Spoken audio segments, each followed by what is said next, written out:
number of integers that satisfy this equation equal to 1. ये slot 1 में भी same ही question था. वैसे आप ध्यान से कंपेयर करोगे तो slot 1, 2 and 3 तीनों स्लॉट्स में ना तकरीबन 80% क्वेश्चंस, 75 to 80% क्वेश्चन जो है सेम टाइप के होते हैं, बस नंबर चेंज होता है. तो इसकी तीन कंडीशन थी ना. पहला तो ये है कि a की पावर 0 इक्वल टू 1. दूसरा केस था कि 1 की पावर कुछ भी हो जाए वो भी 1 होता है. और तीसरा केस था कि -1 की पावर जो है वो even होनी चाहिए, दैट इज 1. तो मुझे देखना है कितने नंबर ऑफ इंटीजर्स हैं जो इसको सेटिस्फाई करता है. तो पहले केस में क्या है, पावर मेरी 0 है, power is x plus 1 which is equal to 0. It means x is equal to -1. तो मेरा एक सोल्यूशन ये हुआ. दूसरा, अगर मैं इसे कंपेयर करूं तो मेरी जो बेस है that should be equal to 1. तो x square minus 5x plus 7 is equal to 1.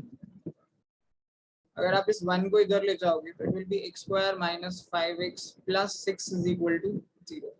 आप इसे -3x एंड -2x में ब्रेक कर सकते हो. तो इससे x के दो सोल्यूशन आएंगे, 2 and 3. तो दो वैल्यू ये सेटिस्फाई कर रहे हैं.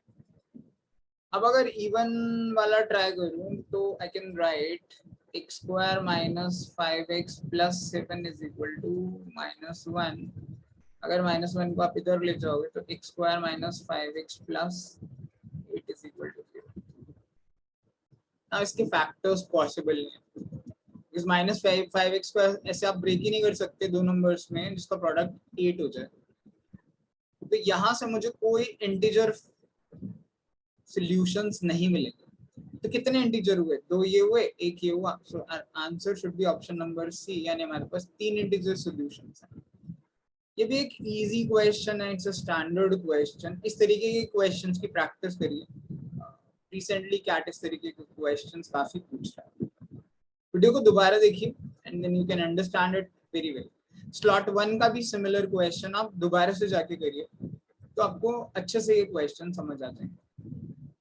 For the same principal amount, and principal same है, the compound interest for 2 years 5% per annum 2 साल के लिए, okay, exceeds the SI for 3 years at 3% per annum by 1125. Then the principal amount. It's again a very easy question. SI से I में इसे mentally भी कर सकते हो. हालांकि most of the questions mentally कर सकते हैं, तो मैं जानबूझ के एक एक स्टेप एक्सप्लेन करता हूं ताकि आपको समझ आ सके कि कैलकुलेशंस में क्या क्या हुआ है. बट आप अगर बेसिक जानते हो तो 2 साल में 5% रेट ऑफ इंटरेस्ट ये बैठेगा 10.25%. और एसआई में 3 साल पे 3% रेट ऑफ इंटरेस्ट बैठेगा 9%. एक बार मेंटली करके बता रहा हूँ, हालांकि लिख भी रहा हूँ. इन दोनों का डिफरेंस जो है वो है 1.25%. तो 1.25% ऑफ जो प्रिंसिपल है ना वो 1125 है. तो 100% ऑफ प्रिंसिपल कितना हो जाएगा, 125 से हो जाएगा 9000, 90,000, 900 पे जाएगा 900. तो it will B 90,000. So that will be my answer. ठीक है, एक बार मैं इसे दोबारा से सॉल्व करके बताता हूँ, बट मेंटली आप इसे बहुत जल्दी कर सकते हो. ठीक है, but you should know these concepts. Actually CI क्या होता है कि अगर आपने पहले 5% रेट ऑफ इंटरेस्ट पहले साल के लिए दिया और अगले साल के लिए 5%, तो ओवरऑल इंटरेस्ट कितना हुआ, वो होता है x plus y plus x y by 100. कितना परसेंट ये होगा, 5 प्लस 5 इंटू 5 बाय 100.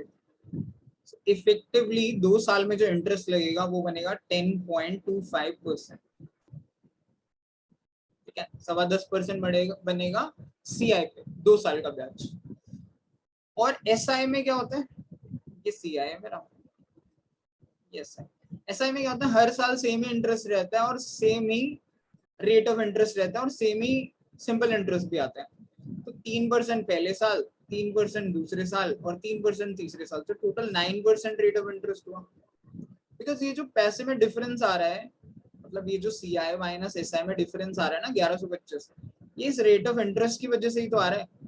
क्योंकि प्रिंसिपल पे एक केस में आप 10.25% चार्ज कर रहे हो, एक केस में आप 9% चार्ज कर रहे हो. तो जो दोनों का डिफरेंस है वो कितना है, वो है 1.25%. तो 1.25% ऑफ जो प्रिंसिपल है that should be equal to 1125. तो आप 1.25 into p by 100 is equal to 1125 कर सकते हो. इसे आप काट सकते हो because ये 9 पे जाता है, क्योंकि 1250 में से 125 कम कर लीजिए तो ये है. ठीक है, तो ये 900 हो जाएगा एंड जब आप p से मल्टीप्लाई करोगे तो ये 90,000 हो जाएगा. थोड़ा कैलकुलेशंस का ध्यान रखिए. So that is going to be our answer. हालांकि आप इसे ट्रेडिशनली भी कर सकते हो but that's going to take a lot of time guys. मतलब मैं अगर CI निकालने लगूं ट्रेडिशनली तो वो होगा अमाउंट मतलब प्रिंसिपल इनटू p ले लिया into 1 plus rate of interest 5/100 raise to the power 2. ये तो अमाउंट हुआ माइनस प्रिंसिपल, तो ये मेरा CI हुआ. उसमें लिखना ही चाह रहा हूँ CI minus SI is equal to 1125. ठीक है, माइनस SI क्या होगा, SI होगा P इंटू टी. टी कितना है, टाइम कितना है 3 साल, इंटू रेट ऑफ इंटरेस्ट कितना है वो भी 3 divided by 100. That should be equal to 1125. तो ये ट्रेडिशनल मेथड है. आप यहाँ पे P को सॉल्व कर लीजिए but it's very time consuming and ये एग्जाम में एडवाइजेबल नहीं है. अगर ये करेंगे ना भाई तो बस पेपर गया काम से. इसीलिए आपको ये चीजें प्रैक्टिस के दौरान सीखनी चाहिए. You should focus more on understanding the concepts rather than solving the questions, क्योंकि ये स्कूल में सीखा है बट वो कॉम्पिटिटिव एग्जाम में थोड़ी डायरेक्टली काम आता है. हम उस तरीके से निकालते थोड़ी हैं. तो आप ये कॉन्सेप्ट दोबारा से देख लीजिए, एक बार वीडियो को पॉज करके दोबारा से सॉल्व करिए and you should be able to do this very fast. This is very easy question from SICI.